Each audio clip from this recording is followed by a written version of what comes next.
How long have you been hunting? I think I shot my first deer when I was 6.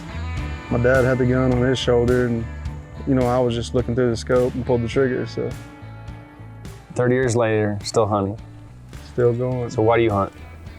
I just love it, man. I love being out here. I've killed so much stuff, really, and to me, like, killing it myself doesn't get much nowhere, so now I get the same excited when somebody else kills something, and or I, you know, put them on there, knowing that I could have done it the same, but you know, when I get them to do it, it's the same as me doing it, I guess, you know. You know, the perception about hunting is that it's all trophy, that it's all selfish, that it's all about the hunter. Like, people don't understand how it plays into conservation. People don't understand how it plays into putting food on the table, how it plays into controlling the population and making things healthy. Do all this trophy hunting, but you gotta have people like you that will go in there and wanna do the cool hunts.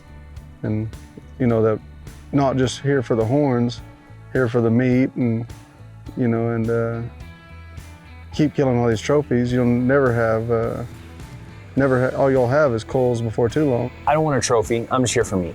Right? I have my family. Last time that you and I killed an elk, yeah. I ate that elk for 14 months.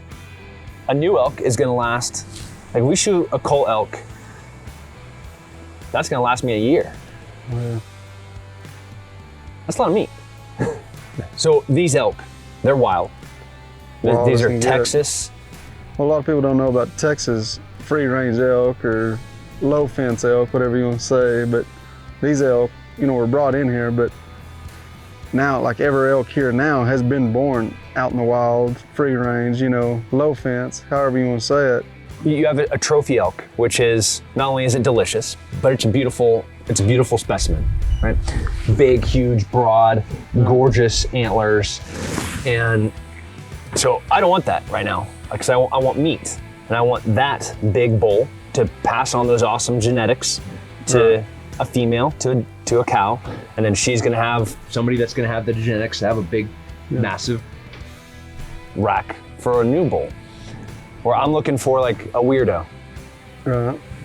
That 6x1 is a weirdo. Yeah. And I do not want him breeding any more cows, you know. I mean, he's already an old bull, so there's no telling how many cows he's passed down. So we're cull hunting. We're looking for a not trophy so I can put food on the table. I like putting wild food on the table because I want the best for my family. I think it's the most nutritious. I think sourcing the meat where I know how it died, how it was cleaned, how it was processed, all of those things I'm in control of, and like individual responsibility of me taking care of my family. That's what I want to do. Nobody should be able to tell me otherwise. And all we've seen is trophy. Just That's how it always is. We're cull hunting. All we've seen is, well, 4 trophy bulls now, and I mean, they're sure enough. I mean, a lot of people would freak out over, and you know, and you give 2 shits. I mean, they're gorgeous.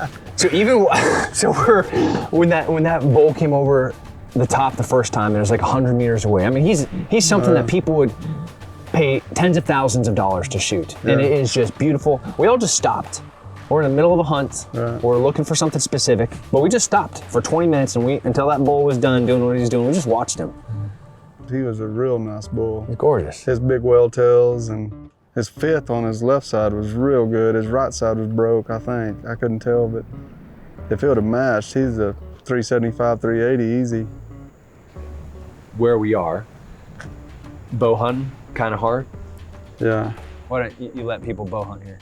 No, the ranch doesn't allow it. They, bow hunting's, I mean, in New Mexico, you know, to me, bow hunting, you know, a lot of people wound a lot of animals and spook a lot of animals. So, I mean, here on a private ranch, you know, you spook elk here and he's gone, you know, and there's not many here to replace them. So there's no bow hunting here, just rifle only. That way, you know, for sure there's nothing wounded and run off. And so, I mean, we have a clear conscience about, so if I'm gonna pull the trigger, like we both know that animal's gonna go on the ground. Oh yeah, dead for sure. And not gonna be no blood trailing, and No. not gonna be no, you know, finding him at a water 2 or 3 days later with a fever, dead, or. There's times I love the experience and sport of hunting and the hunt, but like when we're out here trying to get a coal, like let's put the animal on the ground, get some food, and get out. If we get skunked on this hunt, like I still had an amazing time. Oh yeah. And people don't understand that. Like spending time with friends, hanging out, talking, farting, making dumb jokes. To me, like what I always say is like the lights and asphalt and all that, I mean, that ain't for me. Like these rocks and rough roads and mountains, it's something that just, you know, lets me unleash and lets me just get out, you know, and let go. Yeah. I'm recharging my battery so I can go back to work next week.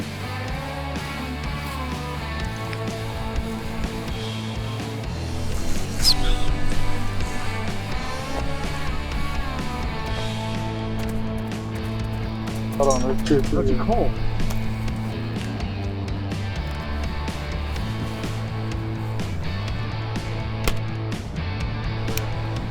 Yeah.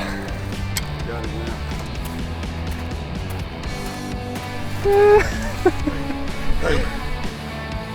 He shot the cow first, and this guy jumps up, takes off running. Tim got a little trigger happy. We're gonna call in a truck, help us get this one out. He's gonna have a pile of meat now.